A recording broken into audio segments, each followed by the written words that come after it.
Salut les devins, c'est Saikyo. Je vous propose aujourd'hui un second épisode de Refaire le passé, à la différence du premier justement d'épisode dans lequel on faisait la comparaison entre Dragon Ball Super et Dragon Ball AF, dont je vous affiche le lien à l'écran. Aujourd'hui on ne va pas parler d'une œuvre en particulier, mais des œuvres en général. Petite parenthèse rapide au passage pour les nouveaux abonnés sur la chaîne, vous êtes de plus en plus nombreux et je vous adresse un énorme merci à tous. Je sais pertinemment que la majorité d'entre vous se sont abonnés suite à mes récentes vidéos de Dragon Ball, et pour ceux qui viennent se connecter sur ma chaîne aujourd'hui par exemple, sachez que hier matin, aux alentours de 4h30, bon oui j'étais réveillé à cette heure-ci étant donné qu'un lézard est rentré dans ma chambre et j'ai entamé un combat avec lui. Bon, eh bien sachez que cette vidéo, à 4h30 du matin, portait sur Dragon Ball Super avec la révélation spoiler des titres des épisodes 59, 60 et 61. Le lien est également à l'écran. Foncez le voir si la vidéo ne vous est pas parvenue étant donné que je l'ai posté très tôt le matin et je sais qu'il est super important d'avoir sa dose de Dragon Ball. Encore une nouvelle fois, merci pour la confiance que vous m'accordez. C'est une sensation folle de vous voir arriver de plus en plus. Je vous jure, c'est vraiment fou. Bon, revenons non pas à nos moutons, mais à ce devin story du jour qui est en quelque sorte un débat que je vous soumets dans lequel on va se demander si le fait d'introduire des morts dans une œuvre fait que justement cette œuvre devient mature et sombre, alors qu'elle aurait peut-être été jugée et placée dans la catégorie jeune public si les personnages étaient restés en vie, je ne sais pas. Et du coup ça va aussi soulever une autre question, est-ce que la maturité d'une œuvre la rend inaccessible au jeune public? Alors durant cette vidéo, attendez-vous à m'entendre prononcer très souvent les mots œuvre et mature, car en fait ils ont peu de synonymes, alors difficile de faire autrement. Au lieu d'aller bêtement sur internet chercher la définition d'une œuvre mature, et encore aller savoir si ça existe, mais bon sur internet il y a de tout, donc pourquoi pas ça, je préfère vous proposer ma version de la définition comme point de départ, sur lequel vous pourrez venir interagir en commentaire de cette vidéo pour y apporter votre vision d'une œuvre mature, ou faire en sorte de la compléter si ça vous semble nécessaire tout simplement. N'hésitez surtout pas, la zone commentaire juste en dessous de cette vidéo est faite pour ça et je serai super heureux de venir vous y répondre le plus rapidement possible. Bon et bien pour moi, une œuvre mature c'est la production d'un artiste, le fruit de son travail que l'auteur choisira de développer par le biais de mécaniques nous amenant à réfléchir à des sujets ayant du fond, des sujets profonds pouvant remettre en question notre développement personnel, notre façon de réfléchir ou encore notre éthique. Ceci aussi bien que l'on soit très jeune ou très âgé, car même si une œuvre a toujours un public cible, l'art reste universel et donc à la portée de tous. Et alors c'est bien beau la définition, mais concrètement, comment ça se traduit cette maturité-là? Vous vous en doutez sûrement, mais la maturité peut être retranscrite par le biais de beaucoup de choses. Alors dans ces cas-là, imaginons qu'un personnage dans une œuvre s'adresse à un autre avec une phrase dont le contenu est jugé mature. Est-ce que cela rend l'intégralité de l'œuvre plus sombre également et plus mature? Eh bien, je ne pense pas. Alors il faut compléter la définition que je vous ai faite juste auparavant, en y ajoutant le fait que la maturité d'une œuvre se perçoit grâce au caractère récurrent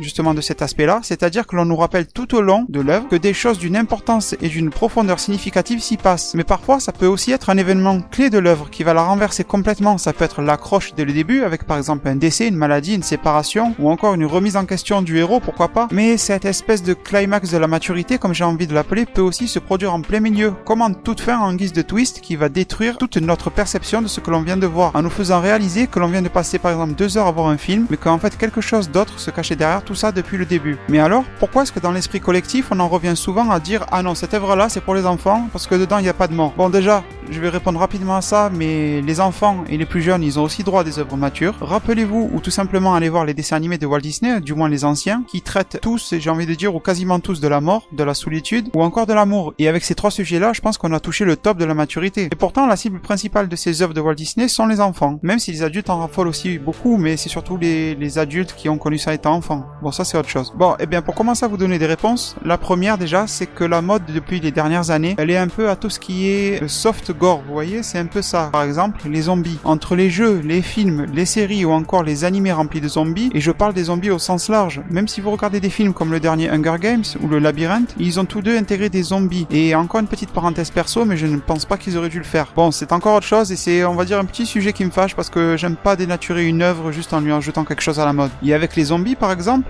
on est en plein dans le thème de la mort, avec tous ces morts vivants qui courent partout, et qui tuent d'autres personnes qui vont se transformer et en tuer d'autres, et c'est sans fin quasiment, ça ne s'arrête jamais au final. Vous voyez, c'est un peu ce que j'appelle le soft gore. Il y a des scènes de sang, de tuerie, etc., mais Walking Dead s'en sort très bien. La série touche un public extrêmement large, que ce soit les hommes, les femmes, les plus jeunes, les enfants, les adultes, les plus âgés, et pourtant on est là avec le thème de la mort et de la peur omniprésent, carrément. Mais pourtant c'est bien ficelé, c'est bien réalisé, etc., et du coup ça passe bien. Ce qui fait que dans l'esprit collectif, justement, justement rentre l'idée que la mort rend une œuvre mature. En deuxième source de réponse, je dirais aussi que les morts bénéficient d'une mise en scène spéciale. Si vous prenez le cas d'un film par exemple, si un personnage important décède, sa mort sera ultra mise en scène. Et en plus, l'attachement à l'acteur jouant le rôle du personnage qui est en train de mourir, justement, fait que la mort nous aura encore plus affecté. Parce qu'on va avoir peut-être de la peine, de l'empathie, etc. pour le personnage qui meurt, mais aussi pour l'acteur. Pareil dans un animé, rappelez-vous de la mort de Ace, le frère adoptif de Luffy dans One Piece. Il y a toute une bataille pour empêcher cette mort, et quand elle finit quand même par arriver, malgré la bataille, le moment était complètement épique, touchant et mémorable à la fois. Ace est mort, enfin du moins c'est fort possible. Bon, vous allez vous dire, il est fou ce devin pour penser que Ace de One Piece est toujours vivant. Peut-être que je vous ferai une vidéo sur ça, pourquoi pas d'ailleurs. Bon, et pourtant le personnage de Ace fait toujours partie à ce jour des préférés par les fans. Moi y compris, je pense. Dans le One Piece, ça doit être un de mes persos préférés. Comme quoi son caractère, mais aussi sa scène finale, donc sa mort, nous ont marqué. Ensuite, il faut aussi dire que certains éléments qui auraient pu être des sources de maturité ont tendance à être perçus autrement. Je m'explique. Prenons l'exemple de l'amour. Une relation amoureuse peut provoquer des situations complexes et matures, et pourtant, elles sont souvent catégorisées comme étant quelque chose réservé aux œuvres à l'eau de rose, par exemple les séries pour filles, les films pour filles, ce qu'on appelle pour filles. Bon, j'ai un peu du mal avec ça, mais bon, pourquoi pas. Et pourtant, l'amour se décline déjà en plusieurs types de relations. Il y a le couple, classique, mais il y a aussi les liens familiaux. Et il faut dire que cela marche mieux quand il s'agit de rendre une œuvre mature. C'est à la mode, par exemple d'avoir un frère caché maléfique, un père vivant caché dans l'ombre et se révélant être le boss de l'histoire. Et à partir de là, tout le monde se dit waouh, ça c'était mature. Mais à part ça, les histoires d'amour classiques, on va dire, c'est pas top et ça n'apporte pas vraiment de côté sombre qu'on en associe souvent à la maturité. Et là, vous allez vous dire pourquoi il est en train d'associer le côté sombre à la maturité. On va y revenir un peu plus tard. Ensuite, il y aurait des centaines d'autres raisons à rajouter pour répondre à cette vidéo, mais je vais vous en citer une quatrième et dernière comme élément de réponse. C'est aussi tout simplement parce qu'une mort, ça marque les esprits. C'est l'élément qui peut déclencher une ellipse dans une œuvre, et c'est aussi ce qui fait réagir les fans en masse, et très fortement, qui le prennent à cœur, comme par exemple dans Game of Thrones, ou Trône de Fer si vous le suivez en français. À chaque fois qu'un membre de la famille Stark meurt, si vous allez sur YouTube, vous allez tomber sur des centaines de vidéos virales, où vous voyez les gens pleurer, se rouler par terre, ou encore se taper la tête à cause du choc que la mort qu'ils ont vu justement dans cette œuvre les a marqués. Ou je pense aussi que beaucoup d'entre vous se rappelleront de la mort de Carla, la mère de Eren, dans Shingeki no Kyojin, ou l'attaque des titans en VF.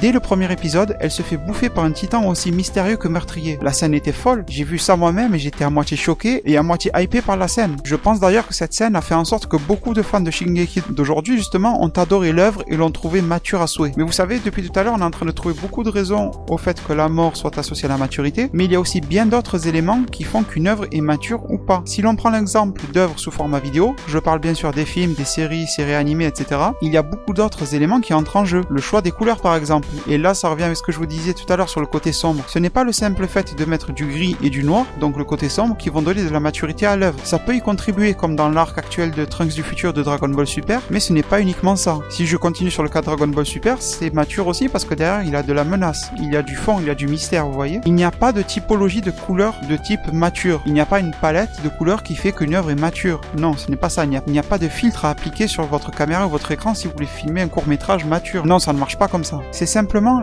la cohérence dans le choix des couleurs qui compte. Si dans un film de guerre, on nous filme le champ de bataille très sanglant, assez sombre, brumeux, assez rougeâtre par le sang, et qu'ensuite on nous montre une scène sur les épouses des soldats qui vivent par exemple en campagne près d'un très joli lac par un jour ensoleillé, et bien là je ne vois pas du tout où est le problème, ça reste cohérent. Et d'ailleurs ces épouses de soldats là, malgré le décor, malgré la beauté, la coloration, etc., la luminosité, pourront être très tristes et très éprouvées de savoir que leurs maris sont en train de se battre. Vous voyez, ça ne change rien à la maturité de l'œuvre. Ce qui vient par contre sublimer l'aspect mature d'une œuvre, c'est sa bande son. Il faudra qu'elle soit à toute épreuve et qu'elle sache à la fois soutenir les scènes légères, mais qu'elle sache aussi vous bouleverser dès qu'un passage important se produira. Ensuite, la qualité d'écriture et la qualité globale du scénario feront que vous serez en immersion dans l'aventure dans laquelle vous laisserez une partie presque de vous-même durant le temps du visionnage. Associé à une excellente réalisation, le scénario peut à lui seul porter toute l'œuvre, peu importe qu'il inclue des morts ou non en fait. Et au final, la réponse au titre de cette vidéo est simple. Et évidemment que non, les morts ne font pas qu'une œuvre est mature. Regardez le nombre de morts dans le film Deadpool. Je pense que vous êtes pas mal à l'avoir vu. Et le film, et ainsi que son héros, sont immatures. Et c'est quelque chose que le film assume complètement. C'est un peu comme le dicton qui dit que l'argent ne fait pas le bonheur, mais il contribue. Vous voyez, c'est pareil avec les morts. Dans une œuvre, elle contribue à la maturité, sans pourtant nous en assurer. Au même titre, une œuvre mature peut être tout public et pour tous les âges. Ce qui fait la classification d'âge d'une œuvre, c'est son contenu à proprement parler. Donc si vous êtes jeune et que l'on vous dit qu'une œuvre est mature, et qu'elle n'est pas faite pour vous, ne vous laissez pas avoir par cela, c'est totalement faux. Faites juste attention qu'il n'y ait pas de contenu inadapté à vous, du contenu violent, choquant ou même sexuel. Et pour les plus âgés, si l'on vous dit qu'une œuvre est trop enfantine, enfin trop enfantine pour vous, et que vous avez par exemple passé l'âge, etc., vous connaissez un peu ce genre genre de discours, eh bien n'écoutez pas ces gens-là et faites uniquement ce que vous avez envie. Si votre kiff c'est les dessins animés, regardez-en et je serai fier de vous en sachant que vous avez gardé intacte votre âme d'enfant. Au contraire, cultivez et adaptez cela vis-à-vis de votre vie actuelle.